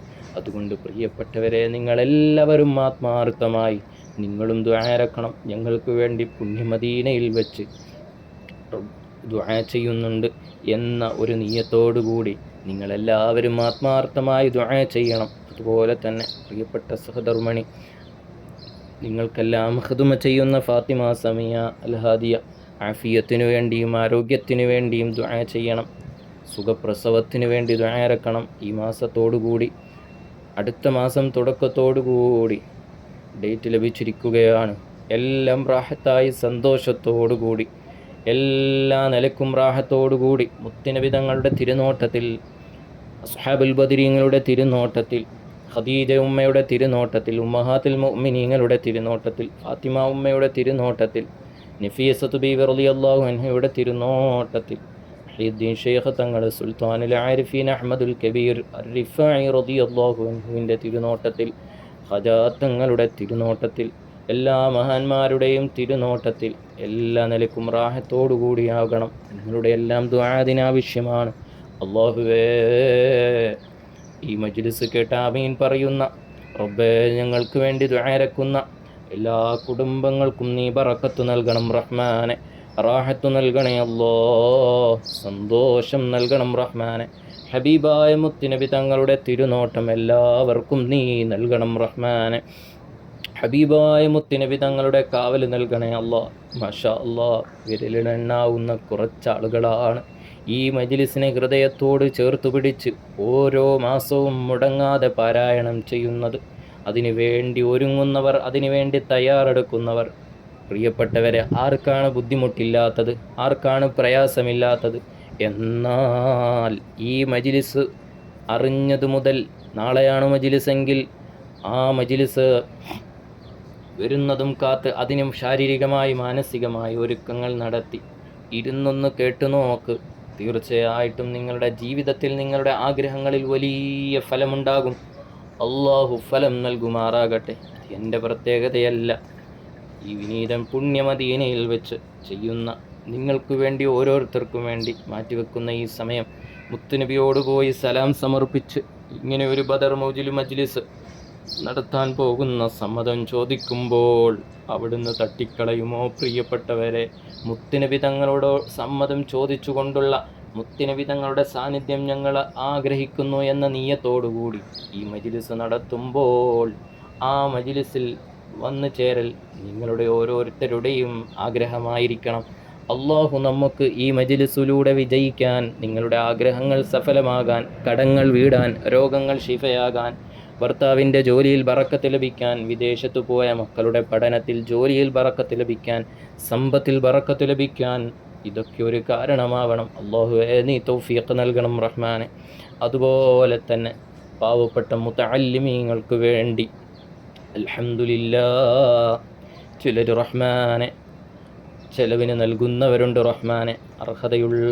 അർഹതയുള്ള പാവപ്പെട്ട മുതഅല്ലിമിന് വേണ്ടി അവിടുത്തെ ഇൽമു പഠിക്കാനും ഹിഫ്ള് ഖുർആൻ മനഃപ്പാഠമാക്കാനും അവിടുത്തെ ഹിഫ്ള് പഠിക്കാനും അൽഹംദുലില്ലാഹ് നമ്മുടെ ഈ കുടുംബത്തിൽ നിന്നുള്ളവർ തന്നെ ഉള്ള മുതഅല്ലിം അവർ ഹിഫ്ള് പഠിക്കാനും ഇൽമു പഠിക്കാനും വേണ്ടി പുറപ്പെടുമ്പോൾ അതിനുവേണ്ട എല്ലാ കാര്യങ്ങളും ഏറ്റെടുത്ത് റബ്ബേ പൂർണ്ണമായും ഏറ്റെടുത്തുകൊണ്ട് അതിന് ഖിദ്മത്ത് ചെയ്യുന്നവരുണ്ട്. പേരുവിട ഞാൻ പറയുന്നില്ല. അതിനുവേണ്ടി ഒരു രൂപ പോലും ചെലവാക്കിയവരുണ്ടോ? അവർക്കെല്ലാം നീ ബറക്കത്ത് നൽകണേ അല്ലാ, റാഹത്ത് നൽകണേ അല്ലാ, സന്തോഷം നൽകണം റഹ്മാൻ. ആ കുട്ടി ഇൽമു പഠിക്കുമ്പോൾ, ഖുർആൻ പഠിക്കുമ്പോൾ, മനഃപ്പാഠമാക്കുമ്പോൾ ആരാണോ ഇതിൻ്റെ പിന്നിൽ സ്വതക്കകൾ നൽകി, അതിൻ്റെ വസ്ത്രത്തിനായിക്കോട്ടെ, അവർക്കുള്ള ഭക്ഷണമായിക്കോട്ടെ, അവരുടെ എല്ലാ ചെലവുകളും വഹിക്കുന്ന കാരണം കൊണ്ട് സ്വന്തം മക്കളെ ഇറക്കിയാൽ മാതാപിതാക്കൾക്ക് കിട്ടുന്ന പ്രതിഫലം ആ മക്കളിലൂടെ അവർക്ക് നീ നൽകണേ അല്ലാ. ഹാഫിളായി കഴിഞ്ഞാൽ 40 പേരെ സ്വർഗത്തിൽ ശുപാർശ ചെയ്യാൻ ആ ഹാഫിലീങ്ങൾക്ക് അവസരമുണ്ടെങ്കിൽ അതിനുവേണ്ടി പിന്നിലിറങ്ങി അതിനുവേണ്ടി സ്വതക്ക നൽകിയവർക്ക്, ഉമ്മമാർക്ക് ആ സ്വർഗീയ കവാടത്തിലൂടെ ഖുർആനിലൂടെ കടന്നു പോകാൻ, ഇൽമിലൂടെ കടന്നു പോകാൻ നീ തൗഫീഖ് നൽകണം റഹ്മാനെ. നീ തൗഫീഖ് നൽകണേ അല്ലാ, നീ തൗഫീഖ് നൽകണം റഹ്മാനെ. പടച്ചവനെ, ആ കുടുംബത്തിൽ നിന്നും മരണപ്പെട്ടു പോയവരുടെ ഖബറിലേക്കും അതിൻ്റെ സന്തോഷം എത്തിക്കണേ അല്ലാ. പ്രിയപ്പെട്ട ഉപ്പയുടെ ഖബറിൽ നീ എത്തിക്കണേ അല്ലാ. റബ്ബേ, മരണപ്പെട്ടു പോയ മാതാപിതാക്കൾ അവരുടെ അകലുകാരുടെ എല്ലാം കുടുംബത്തിൽ ഇതിൻ്റെ സന്തോഷമെത്തിച്ച് അവരുടെ ജോലിയിലും അവരുടെ ബിസിനസ്സിലും അവരുടെ എല്ലാ കാര്യങ്ങളിലും നീ ബറക്കത്ത് നൽകണേ അല്ലാ. അവരുടെ മക്കളിലും നീ ബറക്കത്ത് നൽകണേ അല്ലാ. പടച്ചവനെ, സമ്പത്ത് ഒരു പേപ്പറാണ്, പക്ഷെ അതിന് നാം കൊടുക്കുന്നൊരു മൂല്യമുണ്ട്.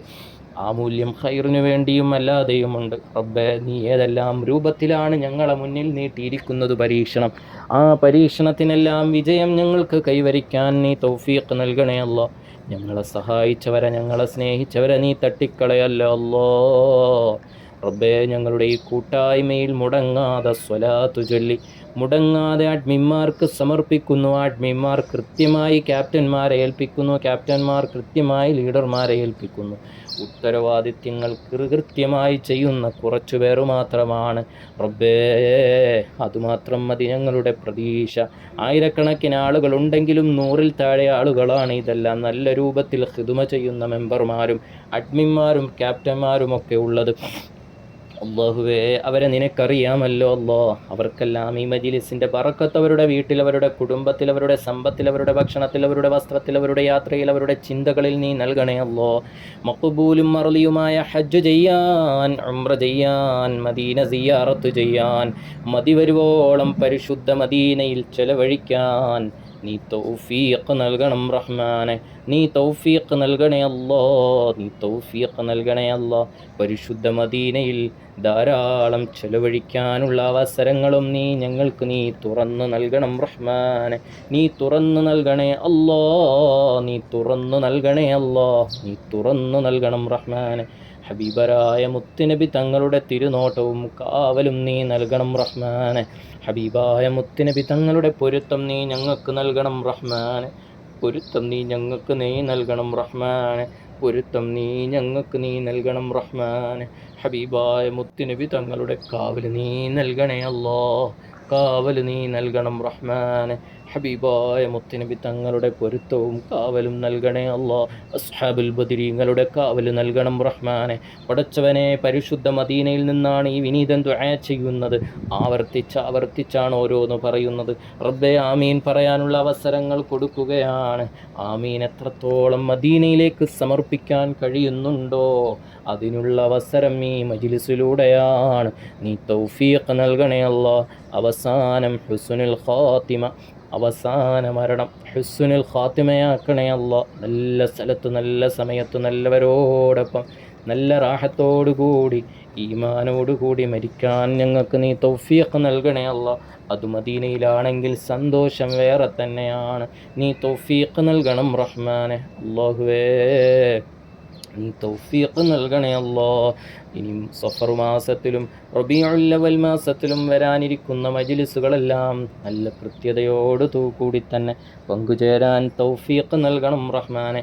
പ്രിയപ്പെട്ട അഹ്ലുസുഫക്കാരെ, നിങ്ങൾ ഓരോ മാസവും നൽകുന്ന സ്വതഖകൾ അത് പരിശുദ്ധ മദീന നിവാസികൾക്ക് വേണ്ടി, ഇവിടുത്തെ മിണ്ടാപ്രാണികളായ പൂച്ചകൾക്ക് വേണ്ടി, പ്രാവുകൾക്ക് വേണ്ടി, നിങ്ങളുടെ ജീവിതത്തിൽ, നിങ്ങളുടെ സമ്പത്തിൽ, നിങ്ങളുടെ കാര്യങ്ങളിലെല്ലാം വലിയ ഫലം കിട്ടുന്ന രൂപത്തിലാണ് നിങ്ങൾ തരുന്ന സ്വതഖ. അത് ഇവിടുത്തെ റിയാൽ മൂല്യമാക്കി മാറ്റി അത് ചെയ്തുകൊണ്ടിരിക്കുന്നു.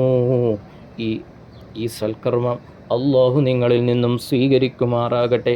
മുടങ്ങാതെ നിങ്ങൾ ചെയ്യാൻ ശ്രമിക്കണം. മുടക്കം വരരുത്. അത് മുടക്കാൻ വരുന്നൊരു സാഹചര്യം വന്നാൽ പോലും ഒരു 10 രൂപയെങ്കിലും കൊടുത്ത് ഓരോ മാസത്തിൻ്റെയും മൂല്യം, മഹത്വം അത് നഷ്ടപ്പെടാതെ നിങ്ങൾ സൂക്ഷിക്കണം. പലരും 2-3 മാസങ്ങൾ തരാതെ പോയവരുണ്ട്. വലിയ തുക തന്നെ വേണമെന്നില്ല. നിങ്ങളെക്കൊണ്ട് കഴിയുന്നതെന്താണോ അത് നിങ്ങൾ കൊടുത്ത് ആ മുടക്കം വരാതെ ശ്രദ്ധിച്ചാൽ അത് നിങ്ങൾക്ക് നല്ലതാണ്. അതുകൊണ്ട് പറയുകയാണ്, ഓരോ മാസത്തിനും മഹത്വമുണ്ട്. ഓരോ ആഴ്ചകൾക്കും ഓരോ ദിവസത്തിനും അള്ളാഹു മഹത്വം വെച്ചിട്ടുണ്ട്. അഹ്ലുസുഫക്കാർക്ക് വേണ്ടി ദുആ ചെയ്യാത്ത സമയങ്ങളില്ല. പല മഹാന്മാർ വരുമ്പോഴും, സുബ്ഹ് റിഫായി തങ്ങൾ പോലുള്ള വലിയ വലിയ മഹാന്മാർ മദീനയിൽ വരുമ്പോൾ അഹ്ലുസുഫക്കാർക്ക് വേണ്ടി പ്രത്യേകം ദുആ ചെയ്യിപ്പിക്കാറുണ്ട്. മുത്തുനബി തങ്ങൾക്ക് വേണ്ടി സലാം സമർപ്പിക്കാൻ ഈ വിനീതൻ ഓരോ ദിവസവും പോകുമ്പോഴും അഹ്ലുസുഫക്കാരുടെ പേരാണ് എടുത്തു പറയാറുള്ളത്.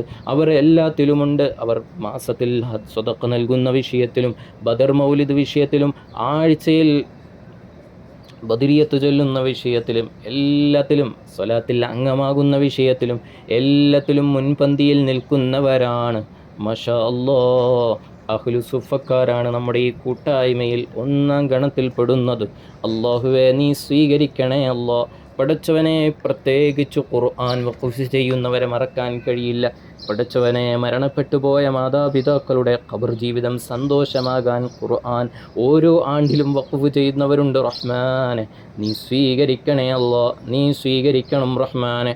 അല്ലാഹുവേ, ഖുർആൻ വഖഫ് ചെയ്യുന്ന കാരണം കൊണ്ട്, പരിശുദ്ധ റൗള ഷരീഫിൽ ഞങ്ങൾ സ്ഥാപിക്കുന്ന കാരണം കൊണ്ട് 24 മണിക്കൂറും ആ ഖുർആൻ പാരായണം നടക്കുകയാണ്. അല്ലാഹുവേ, നീ സ്വീകരിക്കണേ അല്ലാ. കബൂൽ ചെയ്യണം റഹ്മാനെ. അതുപോലെ മാതാപിതാക്കളുടെ രോഗശമനത്തിനു വേണ്ടി ഖുർആൻ വഖഫ് ചെയ്യുന്നവരുണ്ട്. മക്കളുടെ ജന്മദിനം വന്നാൽ ഓരോ വർഷവും ഖുർആൻ വഖഫ് ചെയ്യുന്നവരുണ്ട്. ചെയ്യുന്നത് മക്കൾക്ക് വേണ്ടിയാണെങ്കിലും ആരാണ് ചെയ്യുന്നത്? അവർക്കും അതിൻ്റെ പ്രതിഫലം ദുനിയാവിലുമുണ്ട്, നാളെ ഖബറിലേക്കും ഒരുങ്ങുകയാണ്. ഇതൊക്കെ കിട്ടുന്നത് വലിയ നിധിയാണ്. ഈ വിനീതൻ മദീനയിൽ ഉള്ളിടത്തോളം കാലം ഈ ഖിദ്മകളെല്ലാം തുടർന്നു പോകും. അല്ലാഹുവേ, ഞങ്ങൾക്ക് നീ അതിനുള്ള തൗഫീഖ് നൽകണേ അല്ലാ. മറ്റൊരു സന്തോഷ വാർത്ത, സ്വന്തം നഫ്സിന് വേണ്ടി ഓരോ മാസവും ഖുർആൻ വഖഫ് ചെയ്യുന്നൊരു വ്യക്തിയുണ്ട്. അവർ പേര് പറയാൻ ഇഷ്ടപ്പെടാത്തവരാണ്. അല്ലാഹുവേ, അവർ അതിന് ചില കാരണങ്ങൾ മനസ്സിൽ കണ്ടുകൊണ്ടാണ്. അല്ലാഹുവേ, ഖുർആനിനോടും മദീനയോടും വല്ലാതെ സ്നേഹം പ്രകടിപ്പിക്കുന്നവരാണ്. അല്ലാഹുവേ, അവർ മുഹറം 1 സഫർ 1 അങ്ങനെ ഓരോ മാസത്തിൻ്റെയും തുടക്കത്തിൽ തന്നെ കൃത്യമായി ഖുർആൻ വഖഫ് ചെയ്യാനും അതിനോടൊപ്പം അഹ്ലുസുഫയ്ക്ക് വേണ്ടിയും അവർ സ്വതഖ മുടങ്ങാതെ തരുന്നു റഹ്മാനെ. അൽഹംദുലില്ലാഹ്. ആ സ്വതഖയുടെ കാരണം കൊണ്ട് അവരുടെ ജീവിതത്തിൽ നീ ബറക്കത്ത് നൽകണേ അല്ലാഹ്. അവർക്ക് ഖൈറായ ജീവിതം നൽകണം റഹ്മാനെ. പടച്ചവനെ, അവരുടെ മുറാദ് നീ ഹാസിലാക്കണേ അല്ലാഹ്. സിഹ്റുകൾ, ഐനുകൾ, ഷർറുകൾ, മുസീബത്തുകളും ഐനുകൾ കൊണ്ട് നിറഞ്ഞിരിക്കുന്ന കണ്ണുകളെ തൊട്ടും അവരെ നീ സംരക്ഷിക്കണം റഹ്മാനെ. കാവൽ നൽകണം റഹ്മാനെ. ഇസ്സത്ത് നൽകണേ അല്ലാ, ദില്ലത്തിലാക്കരുത് റഹ്മാനെ. പടച്ചവനെ, ഹബീബായ മുത്തുനബി തങ്ങളുടെ തിരുനോട്ടം നീ നൽകണം റഹ്മാനെ. കാവല് നീ നൽകണം റഹ്മാനെ. അവരിറങ്ങിത്തിരിക്കുന്ന എല്ലാ മേഖലകളിലും നീ ബറക്കത്ത് നൽകണം റഹ്മാനെ. ഒരിടത്തും നീ തളർത്തരുത് റഹ്മാനെ. പടച്ചവനെ, അവരുടെ പ്രസ്ഥാനത്തിനൊക്കെ വലിയ വിജയം നൽകണേ അല്ലാ. ഈ മജ്ലിസ് കേട്ടുകൊണ്ട് ആമീൻ പറയുന്ന ഉമ്മമാർ, ഉപ്പമാർ, യത്തീമുകൾ, അനാഥ അഗതികളും അതുപോലെ ഹാഫിളീങ്ങൾ, ഹബീബായ മുത്തുനബി തങ്ങളുടെ പേരമക്കൾ, റബ്ബേ, അവരുടെ എല്ലാ ആമീൻ്റെ ബറക്കത്ത് കൊണ്ട് അവരുടെ എല്ലാ മുറാദുകളും നീ ഹാസിലാക്കണേ അല്ലാ. പരിശുദ്ധ മദീന മുനവ്വറയിൽ വഖഫ് ചെയ്യുന്ന ഖുർആൻ ഏറ്റവും മുന്തിയ ഖുർആനാണ്, ഏറ്റവും മുന്തിയ ഖുർആനാണ്. ഏകദേശം 1000 രൂപ വിലമതിക്കുന്ന ഖുർആനാണ് ഇവിടെ നമ്മൾ സ്ഥാപിക്കുന്നത്. കുറഞ്ഞ ഖുർആനല്ല, ഏറ്റവും ക്വാളിറ്റിയുള്ള നല്ല ഖുർആനാണ്. മുത്തുനബിയുടെ ഹദറത്തിലാണല്ലോ നമ്മൾ സ്ഥാപിക്കുന്നത്. അതൊരിക്കലും കുറഞ്ഞതാവരുത്. അൽഹംദുലില്ലാഹ്, ഇത്രയും കാലം ഞങ്ങൾക്ക് ഖുർആനിനു വേണ്ടി, മുത്തുനബിക്ക് വേണ്ടി, പരിശുദ്ധ റൗള ഷരീഫിനു വേണ്ടി ഖിദ്മ ചെയ്യാൻ അവസരം തന്നതുപോലെ ഇനിയും അങ്ങോട്ട് ഞങ്ങൾക്ക് ഖുർആൻ ധാരാളം വഖഫ് ചെയ്യാൻ, അത് വഖഫ് ചെയ്യാനുള്ള അവസരങ്ങൾ കൊടുക്കാനും നീ തൗഫീഖ് നൽകണേ അല്ലാ. എത്രയോ പാവപ്പെട്ട ഉമ്മമാരുണ്ട്, അവർക്കൊന്നിനും കഴിവില്ല, അവരുടെ കയ്യിൽ 1 രൂപ പോലുമില്ല. പക്ഷേ അവർ കാരണം എത്രയോ ആളുകളാണ് ഖുർആൻ വഖഫ് ചെയ്തിട്ടുള്ളത്. അവരെ നീ തട്ടിക്കളയല്ലേ അല്ലാ. അവർക്കും ആഗ്രഹമില്ലാഞ്ഞിട്ടല്ല റബ്ബേ, അതെല്ലാം മനസ്സിലാക്കി അവർ പോലും അറിയാതെ അവർക്ക് വേണ്ടി വിനീതൻ ചെയ്തിട്ടുണ്ട്. അതൊന്നും എടുത്തു പറയുകയല്ല, പക്ഷേ ഇതൊക്കെ കേൾക്കുമ്പോൾ അവർക്കൊരു സന്തോഷമാണ്. അൽഹംദുലില്ലാ, എൻ്റെ പേരിലെങ്കിലും ഒരു ഖുർആൻ മുത്തുനബി തങ്ങളുടെ റൗള ഷരീഫിലുണ്ടല്ലോ എന്നൊരു സന്തോഷമാണ്. അൽഹംദുലില്ലാ, നീ ഖബൂലാക്കണം റഹ്മാനെ. പ്രത്യേകിച്ച് ഉമ്മമാരെ, നിങ്ങൾ മദീനയിൽ വരുമ്പോൾ നിങ്ങൾ അറിയാതെ പോകുന്നൊരു കാര്യമുണ്ട്. ഒരുപക്ഷെ അമീറന്മാരൊന്നും ഇത് പറഞ്ഞു തരണമെന്നില്ല. അന്വേഷിച്ചിടത്തോളം അമീറന്മാരാരും പറഞ്ഞു കൊടുക്കാത്ത കാര്യമാണ്. പരിശുദ്ധ റൗള ഷരീഫിനോട് ചേർന്ന്, റൗള ഷരീഫ് തന്നെ എന്ന് തന്നെ പറയാം, റൗള ഷരീഫിൻ്റെ ആ ബോർഡറിൽ ഒരു മറയിട്ടിട്ടുണ്ട്. അതിൻ്റെ തൊട്ടിപ്പുറം അഥവാ ബാബുസലാമിലൂടെയാണ് സലാം പറയാൻ പുരുഷന്മാർ ഹബീബായ മുത്തുനബി തങ്ങളുടെ അടുത്തേക്ക് പോകുന്നത്. ആ ബാബുസലാം കഴിഞ്ഞാൽ 2ാമത്തെ നമ്പറിലേക്ക് അഥവാ ബാബു അബൂബക്കർ സിദ്ദീഖ് റളിയല്ലാഹു അൻഹുവിൻ്റെ പേരിലുള്ള ആ വാതിലിലൂടെ കടന്നു പോയാൽ നേരെ റൗള ഷരീഫിൻ്റെ അടുത്തേക്ക് എത്താൻ പറ്റും. അതിൻ്റെ ചാരെ പോയിരിക്കാൻ പറ്റും. മുഅദ്ദിനൊക്കെ ബാങ്ക് കൊടുക്കുന്ന ആ കെട്ടിനോട് ചേർന്ന് നമുക്ക് നിൽക്കാൻ പറ്റും. മുത്തുനബി തങ്ങളുടെ പരിശുദ്ധ ഹുജറത്തു ഷരീഫിൻ്റെ ആ പച്ച ഗ്രില്ല് നമുക്ക് കാണാൻ പറ്റും, മിഹ്റാബ് കാണാൻ പറ്റും. അത്രയും മനോഹരമായ മുത്തുനബി തങ്ങളുടെ പള്ളിയുടെ മുറ്റമെന്ന് നമുക്ക് പറയാം. അത്രയും മനോഹരമായ സ്ഥലത്ത് സ്ത്രീകൾക്ക് ചെലവഴിക്കാൻ പറ്റിയ സമയമുണ്ട്. അത് സുബഹിയുടെ ശേഷവും ഇശാഇൻ്റെ ശേഷവുമാണ്. ഈ സമയം നിങ്ങൾ ഉപയോഗപ്പെടുത്തണം. ഇവിടെ വരുന്ന പലർക്കും ഞാനത് കാണിച്ചു കൊടുക്കാറും പറഞ്ഞു കൊടുക്കാറുമുണ്ട്. എൻ്റെ ശബ്ദം ശ്രവിക്കുന്നവർ ഇത് മനസ്സിലുണ്ടായിക്കോട്ടെ. നിങ്ങൾ മുത്തുനബി തങ്ങളുടെ ഹളറത്തിൽ വന്നാൽ ഈ സ്ഥലം നിങ്ങൾ ധാരാളം സമയം ഉപയോഗപ്പെടുത്താൻ ശ്രമിക്കണം. കാരണം പരിശുദ്ധ റൗള ഷരീഫിൽ നമുക്ക് പെർമിറ്റ് കിട്ടിയാൽ വെറും 10 മിനിറ്റോ 5 മിനിറ്റോ മാത്രമായിരിക്കും നമുക്കവിടെ ചെലവഴിക്കാൻ കഴിയുന്നത്. തൗഫീഖ് ഉള്ളവർക്ക് അരമണിക്കൂറും 1 മണിക്കൂറും ഒക്കെ കഴിഞ്ഞേക്കാം. പക്ഷേ സ്ത്രീകൾക്ക് പരിമിതികളുണ്ട്, പുരുഷന്മാർക്ക് ധാരാളം കിട്ടിയേക്കാം. സ്ത്രീകൾക്ക് കൂടിപ്പോയാൽ അരമണിക്കൂറോ അല്ലെങ്കിൽ 1 മണിക്കൂറോ കിട്ടും. അപ്പോൾ ഞാൻ പറഞ്ഞു വന്നത്, നമ്മൾ പരിശുദ്ധ ഖുർആൻ വഖഫ് ചെയ്യുന്ന സ്ഥലം അവിടെയാണ്. നിങ്ങളവിടെ പോകുമ്പോൾ ഞാൻ വഖഫ് ചെയ്ത ഖുർആനുകൾ ഇവിടെ എവിടെയോ ഉണ്ടല്ലോ എന്ന സന്തോഷം മനസ്സിലോടാൻ വേണ്ടിയാണ് ഈ കാര്യം പറയുന്നത്. അല്ലാഹു നമുക്കെല്ലാവർക്കും ധാരാളം ഖുർആൻ വഖഫ് ചെയ്ത് ഇൻഷാ അല്ലാഹ് നല്ലൊരു പ്ലാന് അല്ലാഹു നമുക്ക് ഈ കൂട്ടായ്മയിലൂടെ സ്ഥാപിച്ചെടുക്കണം. മദീനയിൽ കൂടുതൽ കാലം താമസിക്കാനുള്ള വലിയൊരു അവസരം നമുക്ക് തുറക്കണം. അല്ലാഹു നമുക്ക് ഈ കൂട്ടായ്മയിലൂടെ അങ്ങനെ ഒരു അവസരം നൽകുമാറാകട്ടെ. ഈ കൂട്ടായ്മയിലുള്ളവർക്ക് മാത്രമായി അങ്ങനെ ഒരു പദ്ധതി അല്ലാഹു നമുക്ക് അവസരങ്ങൾ ഒരുക്കിത്തരട്ടെ. നിങ്ങൾ ആത്മാർത്ഥമായി സ്വലാത്ത് ചൊല്ലണം. അത് കൃത്യമായി നിങ്ങളുടെ അഡ്മിന്മാർക്ക് കൈമാറണം. മാസത്തിലുള്ള ബദർ മൗലിദ് മജ്ലിസിൽ മുടങ്ങാതെ പങ്കെടുക്കണം. എല്ലാ ആഴ്ചയിലും ബദരിയത്ത് ചൊല്ലാൻ കഴിയുന്നവർ ചൊല്ലണം. തവസ്സുൽ ബൈത്ത് ചൊല്ലണം. എല്ലാ ദിവസവും ബദരിയത്ത് ചൊല്ലുന്നവരുണ്ട്. മാഷാ അല്ലാഹ്, അവർക്ക് അല്ലാഹു ബറക്കത്ത് ചെയ്യട്ടെ. അതുപോലെ തന്നെ അഹ്ലുസുഫയിൽ മദീന നിവാസികളെ സംരക്ഷിക്കാനും അവരുടെ കണ്ണീരൊപ്പാനും ആഗ്രഹിച്ചുകൊണ്ട് സ്വതക്കകൾ നൽകുന്നവർ, അള്ളാഹുവെ കബൂൽ ചെയ്യണേ അല്ല. അത് മുടങ്ങാതെ നിങ്ങളെക്കൊണ്ട് കഴിയുന്നത് എന്താണോ, അത് 5 രൂപയാണെങ്കിലും 10 രൂപയാണെങ്കിലും അത് മുടങ്ങരുതെന്ന ഉദ്ദേശം കൊണ്ട് നിങ്ങളത് ചെയ്യണം. അതുപോലെ തന്നെ ഖുർആൻ വഖഫിൻ്റെ കാര്യത്തിൽ മാതാപിതാക്കളുടെ ആണ്ട് വന്നാൽ, അതുപോലെ തന്നെ മക്കളുടെ ജന്മദിനം വന്നാൽ, അല്ലെങ്കിൽ എന്തെങ്കിലും മുറാദ് ഹാസിലാകണമെന്ന ആഗ്രഹത്തോടുകൂടി നിങ്ങൾ ചെയ്താൽ ഒരു പക്ഷേ അള്ളാഹു അത് ഖൈറാണെങ്കിൽ സാധിപ്പിച്ചു തരും. ഇനി സാധിപ്പിച്ചു തന്നിട്ടില്ലെങ്കിലും നമ്മുടെ ആത്മാർത്ഥമായ പരിശ്രമം ഒരിക്കലും അള്ളാഹു തട്ടിക്കളയില്ല.